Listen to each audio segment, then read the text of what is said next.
అదే RTV app వార్తల్ని క్షణాల్లో చదివే అవకాశం ఉంటుంది. ఒక న్యూస్ పేపర్, ఒక టెలివిజన్ ఛానల్ మీ చేతుల్లో ఎప్పుడూ ఉంటాయి. నారాయణపేట జిల్లా మాగనూరు ప్రభుత్వ పాఠశాలలో ఫుడ్ పాయిజన్ కావడం జరిగింది. ఈరోజు మధ్యాహ్న భోజనం అనంతరం దాదాపుగా 50 మంది విద్యార్థులకు కూడా ఫుడ్ పాయిజన్ అయినట్టుగా అక్కడ గుర్తించడం జరిగింది. ఈ నేపథ్యంలో విద్యార్థులందరినీ కూడా మక్తల్ ప్రభుత్వ ఆసుపత్రికి తరలించారు మొదట. ఆ తర్వాత దాదాపుగా 8 మంది విద్యార్థులకు కొంత సివియర్గా ఉన్న నేపథ్యంలో వారందరినీ కూడా మహబూబ్నగర్ ప్రభుత్వ ఆసుపత్రికి తరలించినటువంటి పరిస్థితి. సో ఒక్కొక్కరుగా ఎవరైతే ప్రభుత్వ పాఠశాలలో ఫుడ్ పాయిజన్ అయినటువంటి విద్యార్థులు ఉన్నారో వారందరినీ కూడా ఇప్పుడు మహబూబ్నగర్ జనరల్ ఆసుపత్రికి తరలించడం జరిగింది. చూస్తున్నాం విజువల్స్లో కూడా పూర్తిగా పిల్లలంతా కూడా మధ్యాహ్నం భోజనం చేసిన తర్వాతనే ఒక్కొక్కరుగా కొంతమంది స్పృహ కోల్పోవడం, కొంతమంది వాంతులు విరేచనాలు చేసుకోవడం, మరికొంతమంది విద్యార్థులు హెడ్ ఎక్ ఉందంటూ కూడా టేబుల్ పైనే పూర్తిగా పడుకున్నటువంటి పరిస్థితి. ఈ నేపథ్యంలోనే పూర్తిగా ఒక్కసారిగా పాఠశాలలో ఉన్నటువంటి ఉపాధ్యాయులంతా కూడా గుర్తించడం జరిగింది. విద్యార్థులకు ఫుడ్ పాయిజన్ లాంటి ఇబ్బంది ఏర్పడిందని గుర్తించిన నేపథ్యంలో వారందరినీ కూడా చికిత్స నిమిత్తం ప్రభుత్వ ఆసుపత్రికి తరలించారు. ఆ తర్వాత దాదాపుగా మహబూబ్నగర్ ప్రభుత్వ ఆసుపత్రికి ఇప్పటిదాకా 8 మంది విద్యార్థులు అయితే వచ్చి చేరారు. మరో 8 మంది విద్యార్థులను కూడా మహబూబ్నగర్ జనరల్ ఆసుపత్రికి తీసుకొని వస్తున్నటువంటి పరిస్థితి చూస్తున్నాం. మహబూబ్నగర్ ప్రభుత్వ ఆసుపత్రిలో పూర్తిగా విద్యార్థులందరికీ కూడా చికిత్స అందిస్తున్నారు. ఒక్కసారిగా ప్రభుత్వ ఆసుపత్రిలో ఉండేటటువంటి విద్యార్థులంతా కూడా ఫుడ్ పాయిజన్ కావడంతో వారంతా ఇక్కడికి వచ్చినటువంటి పరిస్థితి. వారి పేరెంట్స్ కూడా కొంతమంది ఇక్కడికి వచ్చారు. పూర్తిగా ఇక్కడికి వస్తున్నటువంటి నేపథ్యంలో 16 మంది విద్యార్థులను ఇక్కడికి తీసుకొస్తున్నటువంటి విషయం తెలుసుకున్నటువంటి మహబూబ్నగర్ జనరల్ ఆసుపత్రి సిబ్బంది అంతా కూడా పూర్తిగా అలర్ట్ అయిపోయారు. వచ్చేటటువంటి విద్యార్థులకు అన్ని రకాల వైద్య సేవలు అందించేందుకు అన్ని రకాల ఏర్పాట్లను కూడా సిద్ధంగా ఉంచినటువంటి పరిస్థితి విజువల్స్లో చూస్తున్నాం. విద్యార్థులందరికీ కూడా ట్రీట్మెంట్ ఇస్తున్నటువంటి దృశ్యాలు కూడా కనిపిస్తున్నాయి. ఇక్కడ ఎవరైతే ఫుడ్ పాయిజన్కు బారిన పడినటువంటి విద్యార్థులు వచ్చారో వారందరికీ వెంబడే సెలైన్లు కావచ్చు, కొంతమందికి శ్వాస తీసుకోవడంలో ఇబ్బంది ఉన్నటువంటి వారికి కూడా పూర్తిగా ఏదైతే ఆక్సిజన్ సదుపాయాన్ని కూడా కల్పిస్తున్నటువంటి పరిస్థితి. సో మొత్తానికి అయితే మాగనూరు ప్రభుత్వ జిల్లా పరిషత్ ఉన్నత పాఠశాల ఏదైతే ఉందో అక్కడ మధ్యాహ్న భోజనం చేసిన తర్వాత దాదాపుగా 3 గంటల ప్రాంతంలో వీరందరూ కూడా ఒక్కసారిగా అస్వస్థతకు గురైనటువంటి పరిస్థితి. ఈ నేపథ్యంలోనే వారందరినీ కూడా ఆసుపత్రికి పంపించారు. చికిత్స అందిస్తున్నటువంటి దృశ్యాలు కూడా చూస్తున్నాము.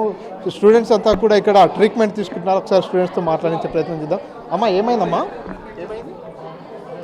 కళ్ళు తిరుగుతున్న వామిటింగ్స్ అవన్నీ 3 o'clock. అంటే మధ్యాహ్నం తిన్న తర్వాత మొత్తం బియ్యమే ఉంది. పప్పుల కారం అది లేకుండా నీళ్ళు లేకుండా అంతే. ఎగ్ ఏమన్నా ఇచ్చిర్రా? ఇచ్చింది. తినేటప్పుడు మీరు కంప్లైంట్ చేయలేదమ్మా ఫుడ్ బాగాలేదు? కంప్లైంట్ చేసినాం కానీ వాళ్ళు చేసలేదు. ఎంతమందికి అయిందమ్మా? ఒక 30 numbers. 30 members. ఓకే. చూస్తున్నాం విద్యార్థిని చెప్తుంది పూర్తిగా తనకు వామిటింగ్స్ కూడా అయినట్టుగా చెప్తున్నటువంటి పరిస్థితి. మధ్యాహ్నం భోజనం సరిగా ఉడకలేదు. ఆ తర్వాత ఎగ్ కూడా ఇచ్చారు భోజనంలో. ఆ ఎగ్ కూడా నాణ్యతగా లేదు. ఆ కారణంగానే పూర్తిగా కొంత అస్వస్థత అయింది, వామిటింగ్స్ కూడా అయ్యాయంటూ కూడా విద్యార్థి చెప్తున్నటువంటి పరిస్థితి. విద్యార్థి తల్లిదండ్రులు కూడా కొంతమంది ఉన్నారు. ఏం పేరు? శంకరప్ప సార్. ఏ ఊరు? కొత్తపల్లి సార్. ఏమైంది మీ పాపకి? ఏమైందన్న?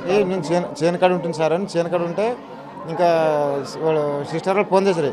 ఆ శంకరప్ప ఎక్కడ ఉన్నాను అంటే సార్ నేను వ్యవసాయం పని దగ్గర ఉన్నాను, పత్తి ఎడతామంటే మీ పాపకి జగ్గి వాంతులైనవి అర్జెంట్ ఎక్కడ ఉంటే తొందరగా 2 మీద అంటాను. సరే మేడం వస్తానని ఇంకా వచ్చాను సార్. వస్తే 5-6 సార్లు వాంతులైంది సార్.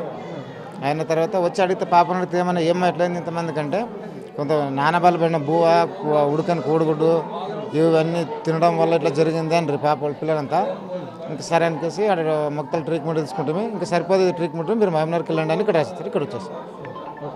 సో చూస్తున్నాం మొత్తానికి ఏదైతే మధ్యాహ్నం ఫుడ్ తీసుకున్న తర్వాతనే ఇదంతా కూడా కొంత అస్వస్థతకు గురైనట్టుగా కూడా పేరెంట్స్ కావచ్చు, పిల్లలు కూడా చెప్తున్నటువంటి పరిస్థితి.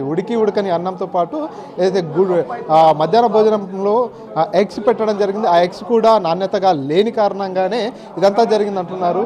సో మొత్తం చూస్తున్నాం విజువల్స్లో కూడా పూర్తిగా ఎవరైతే విద్యార్థుల దగ్గర స్థానికంగా ఉండేటటువంటి మక్తల్ పోలీసులు కూడా విద్యార్థుల వెంబడి రావడం జరిగింది. విద్యార్థులను అటు వైద్య ఆసుపత్రికి తీసుకొచ్చినటువంటి నేపథ్యంలో పోలీసులు కూడా పూర్తిగా విద్యార్థుల పట్ల కేరింగ్ తీసుకుంటున్నటువంటి దృశ్యాలు కూడా చూస్తున్నాం. విద్యార్థులంతా కూడా ప్రస్తుతం మహబూబ్నగర్ జనరల్ ఆసుపత్రిలో అయితే ట్రీట్మెంట్ పొందుతున్నటువంటి పరిస్థితి. ఇప్పటిదాకా 8 మంది విద్యార్థులను అయితే ఇక్కడికి తీసుకురావడం జరిగింది. మరో 8 మంది విద్యార్థులను కూడా ఇక్కడికి తీసుకొచ్చేటటువంటి అవకాశం కనిపిస్తుంది. మొత్తానికి దాదాపుగా 50 మంది విద్యార్థులు కూడా అస్వస్థతకు గురైనట్టుగా తెలుస్తుంది. అందులో సివియర్గా ఉన్నటువంటి విద్యార్థులందరినీ కూడా మహబూబ్నగర్ జనరల్ ఆసుపత్రికి అయితే తరలిస్తున్నటువంటి పరిస్థితి. ఇది ఇక్కడ తాజా అప్డేట్. కెమెరా పర్సన్ నర్సింగ్ రెడ్డితో మణికంఠ, RTV, మహబూబ్నగర్ నుంచి. మరిన్ని వీడియోస్ కోసం ఛానల్ సబ్స్క్రైబ్ చేయండి. లేటెస్ట్ అప్డేట్స్ కోసం వాట్సాప్ ఛానల్ ఫాలో అవ్వండి. అండ్ లింక్ డిస్క్రిప్షన్ లో ఉంది.